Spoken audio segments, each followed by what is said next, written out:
Welcome to A Look into the Unknown, where we'll be venturing into, well, the shadows of history to explore the 10 plagues of Egypt. Ooh, sounds ominous. It is a pretty dark chapter, but fascinating too. I mean, you know the story from the book of Exodus, but what if those plagues weren't entirely supernatural? Right. What if there's like a scientific thread woven through this ancient tapestry?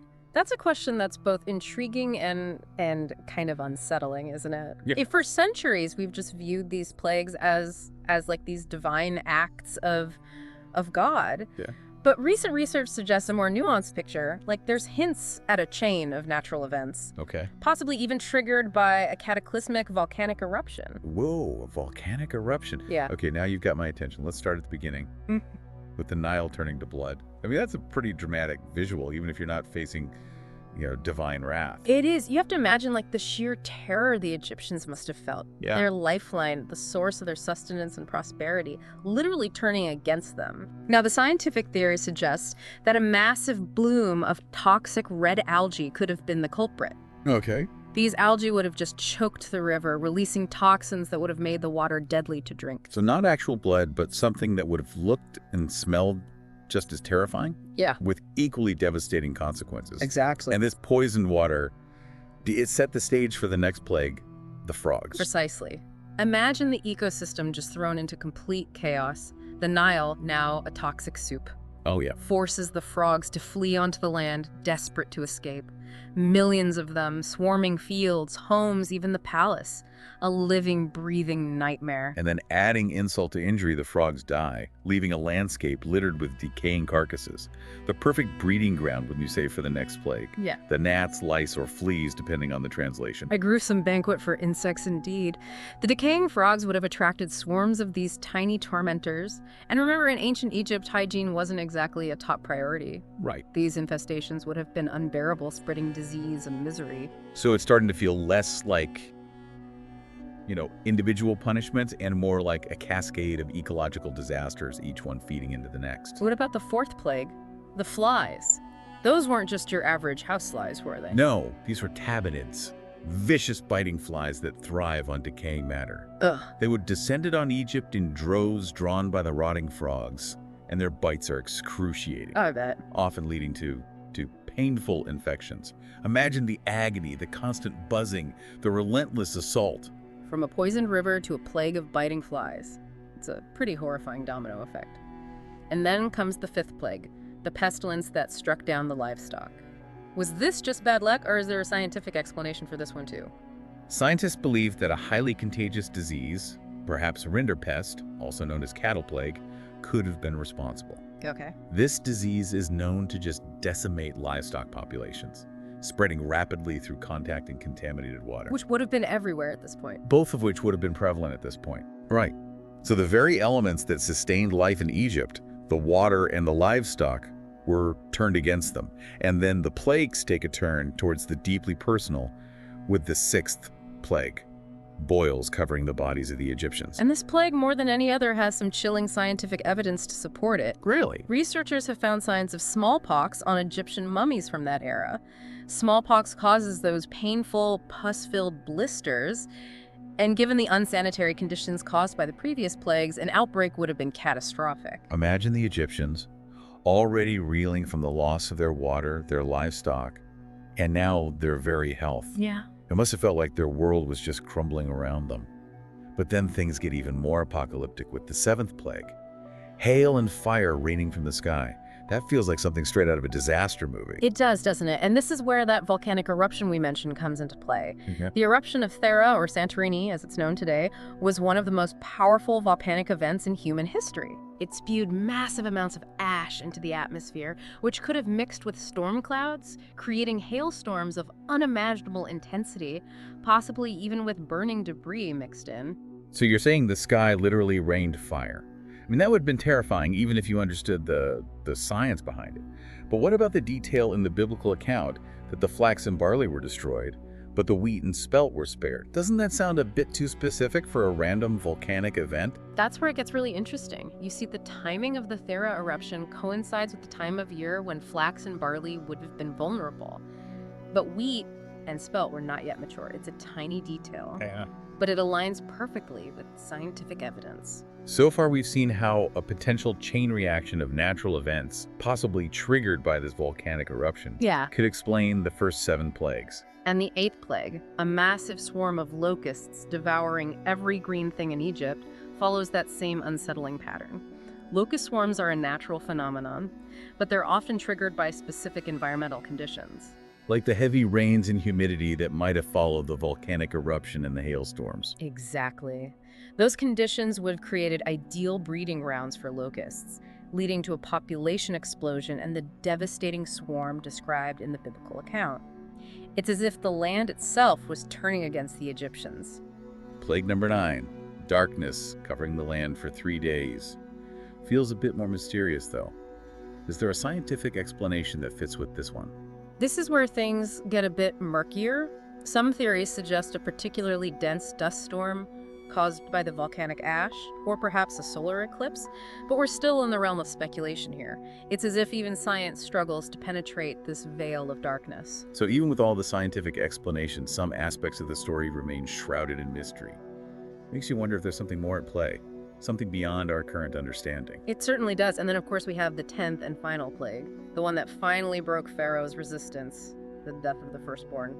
This one is both tragic and incredibly difficult to explain scientifically. It is. But are there any theories that attempt to bridge the gap between the biblical account and potential real-world events? There are a couple of intriguing hypotheses. One suggests that the firstborn, who often enjoyed a privileged status, might have been the first to consume grain from the new harvest. If that grain was contaminated with toxins from the earlier plagues, it could explain why they were the most vulnerable. And the other theory. This one connects the deaths to the volcanic eruption of Santorini. If there was a delayed release of toxic gases like carbon dioxide from the volcanic activity, it could have settled close to the ground. Since the firstborn often slept in lower-level rooms, they would have been exposed to the highest concentrations. So both theories are speculative, but they offer a glimmer of possibility, a hint that even the most seemingly supernatural events might have roots in the natural world. Like a giant puzzle, and we're just beginning to piece it together. But what does this all mean for us as we try to understand this ancient story? And for you listening, what's been the most surprising or thought-provoking part of our discussion so far? It's almost mind-boggling to think that a single event, like the eruption of Thera, could have set off such a chain reaction leading to these plagues. Yeah, it raises some fascinating questions, doesn't it? It does. About the interconnectedness of events, the fragility of ecosystems, and the interplay of natural forces. And it makes you wonder if the Egyptians who saw these plagues as divine punishments ever considered that they might be witnessing a natural phenomenon, albeit one of unprecedented scale. It's hard to imagine, isn't it? Their worldview is so steeped in mythology, in the belief that the gods controlled every aspect of their lives. So how do they reconcile these scientific explanations with their religious beliefs? Well, that's where the symbolic interpretation of the plagues comes into play. Each plague can be seen as a challenge to a specific Egyptian god, or the power of the pharaoh himself. So, for example, the Nile turning to blood could be seen as a direct challenge to the Egyptian gods who were believed to control the river. Right. And the plague of frogs. Well, the frog-headed goddess Hecate was associated with fertility and childbirth, so the land being overrun with frogs might have been interpreted as a sign that the god of the Israelites was more powerful. And then there's the plague of darkness. It feels like a direct challenge to Ra, the sun god, who was one of the most important deities in the Egyptian pantheon. Absolutely. So even as we explore the scientific explanations, it's important to acknowledge the theological and symbolic dimensions of the story as well. Yeah. These plagues weren't just natural disasters to the Egyptians, they were signs and wonders, divine interventions that challenged the very foundation of their society. It's almost like a cosmic battle playing out on Earth, with the god of the Israelites asserting his power over the Egyptian gods. Exactly. And ultimately, this clash leads to the liberation of the Israelites from slavery. It's a powerful message, regardless of whether you interpret the plagues literally or symbolically. It is, and it makes you think about how these ancient stories can still resonate with us today, even in a world that's so different from ancient Egypt. They do, don't they? The story of the Exodus speaks to a universal human desire for freedom, for justice, for a world where oppression is overcome, and it reminds us that sometimes dramatic change requires dramatic events. So we've explored some pretty compelling scientific explanations for the plagues, but I think the question that lingers is, could there be something more at play here? Something beyond our current scientific understanding. I mean, it's one thing to understand the science, but it's another to grapple with the sheer scale and sequence of these events. That's the enduring mystery of these ancient stories, isn't it? They invite us to consider possibilities that lie beyond the realm of what we can currently explain. They push us to keep asking questions, to keep searching for answers, even if those answers remain elusive. It's like peering into the abyss and catching a glimpse of something both terrifying and awe-inspiring. And I think that's what makes this topic so captivating for so many people. It sparks curiosity, encourages critical thinking, and invites us to engage with history, science, and faith in a truly meaningful way. It reminds us that the world is a complex and mysterious place, and that our understanding of it is constantly evolving. But before we wrap up, I want to circle back to something you mentioned earlier, the sequence of the plagues and how they seem to build upon one another, like a domino effect. Yeah. It's almost as if each plague sets the stage for the next. It is a rather remarkable sequence of events, isn't it? And the scientific explanations we've discussed do offer a plausible explanation for how one plague could have created the conditions for the next. From the poisoned water leading to the frogs, the decaying frogs leading to the insects, and so on. It's a chain reaction, with each event triggering the next, leading to increasingly devastating consequences. But what if this chain reaction wasn't random? What if it was deliberately set in motion? That's a question that has occupied theologians and philosophers for centuries. And it's a question that ultimately leads us back to the realm of faith. Because if these events were orchestrated, if they were part of a divine plan, it raises a whole new set of questions about the nature of God, the meaning of suffering, and the purpose of human existence. Exactly. And those are questions that each individual has to grapple with on their own terms. That there are no easy answers, no definitive conclusions. But I think that's part of what makes this topic so fascinating. It forces us to confront the unknown, to wrestle with our beliefs, and to acknowledge the limits of our understanding. And in doing so, it reminds us that the search for truth is an ongoing journey, not a destination. It's about embracing the mystery, the ambiguity, the possibility that there's always more to learn, more to discover, more to understand. Beautifully said. And perhaps that's the greatest lesson we can take away from the story of the 10 plagues. It's a story that challenges us to think critically, to question our assumptions, and to never stop seeking a deeper understanding of ourselves and the world around us. It's amazing to think about how these plagues, whether caused by God or by nature, really shook the foundations of ancient Egyptian society. Oh, absolutely. I mean, you can't deny the impact they had. Right. So as we wrap up our deep dive into the 10 plagues, what are some of the key takeaways you hope our listeners will ponder? Well, I think the most important takeaway is that there are multiple ways to approach this story. We can appreciate the scientific explanations that offer a glimpse into the natural world of ancient Egypt, while also acknowledging the symbolic and theological significance of the plagues within the Exodus narrative. It's a reminder that science and faith aren't necessarily at odds with each other.